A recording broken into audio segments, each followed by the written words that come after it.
Okay, Steve Dale, the owner of Bury, has been given an extension by the EFL to sell the club. The extension runs until 5 p.m. on Tuesday. Um, Normally, a club sale takes a minimum of 2 to 3 weeks. They're trying to do this in 4 days. Now, the EFL obviously initially gave a 2 week period for Steve Dale to prove proof of funds and to prove that the club could pay its creditors and fulfil its fixture obligations and running costs for the season. That was 2 weeks ago. Midnight, or minute to midnight, was the deadline last night. That came and went. There was no announcement until about an hour ago that this extension had been granted by the EFL. I don't think in 2019 the EFL could afford a club to be thrown out the Football League. There's too much money involved, too much knock-on effect. Maidstone United in '92 was the last time a club failed to complete a season. But the last time a club was actually thrown out the league for financial irregularities was Aldershot back in the 60s, to be replaced by Oxford United. So, the last time when Maidstone United went out of business, the Premier League was formed, so the league structure changed anyway.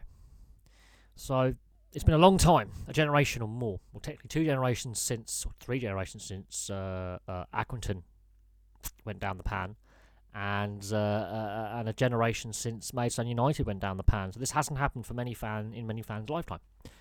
But the EFL have granted an extension till 5 o'clock on Tuesday. But guess what? It's a bank holiday weekend, and they want to get a club sold in 4 days over a bank holiday weekend. It's going to be interesting. I wouldn't be surprised if there's a further extension added onto that, because of the normal time frame it takes for a club sale to take place to be, cleared by the EFL and FA, and to pass all their fit and proper persons tests. But it does seem that C&D sports risk assessment are genuine. They deal in sports data and analytics, so they I think the best people to take over a football club. Absolutely, their goal is to look at data in sport, and their job is to sports teams and sports owners go to them for advice and pay them for their risk assessments on various things financial related. So they are probably the right people to buy this football club.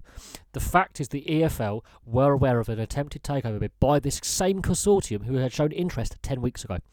This should never have gone to the last minute of the last hour of the last day of the initial deadline. This should not even have got to the start of this season. This club sale could have been done in the summer to avoid the CVA and avoid the points deduction and avoid the 6 postponed games. I can see another extension happening, but for now, Steve Dale has been given until Tuesday, 5 p.m. Tuesday, to sell the club by the EFL. If you are a Bury fan, this is some positive news. We're not out the woods yet. This is not a completely done deal. I wouldn't be surprised if there's a further extension, but they have to start playing games at some point. The EFL have to allow Bury to start playing games, otherwise their fixture list is going to get very congested later on this season, which is actually going to harm them more than help them. They've already been thrown out the League Cup, but they have to start playing games soon because this is getting silly now. This is getting very, very silly, unnecessary, and the EFL has to cop a lot of the blame here. Firstly, for allowing Steve Dale to buy the club. Secondly, for not enforcing financial fair play with the previous ownership group, which racked up all the debt. And thirdly, the fact they knew about this attempted takeover bid 10 weeks ago, and it's been dragged out until the last minute, the 11th hour, on deadline day. I'm sorry, that is completely gross incompetence by the EFL.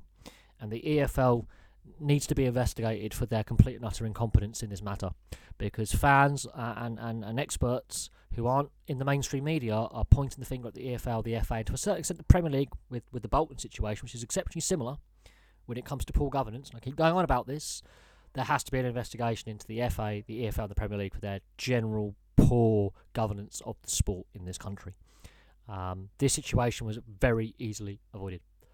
It should never have got this far, and it did. And that raises questions of the integrity of the governance and the fact that someone like Steve Dale could buy the club for £1. That shouldn't happen. But he's been told he's got until 5 p.m. Tuesday to sell the club, and the club could be saved. But their fixture list is going to be exceptionally congested, and it looks very likely they're going to get relegated back to League Two this season.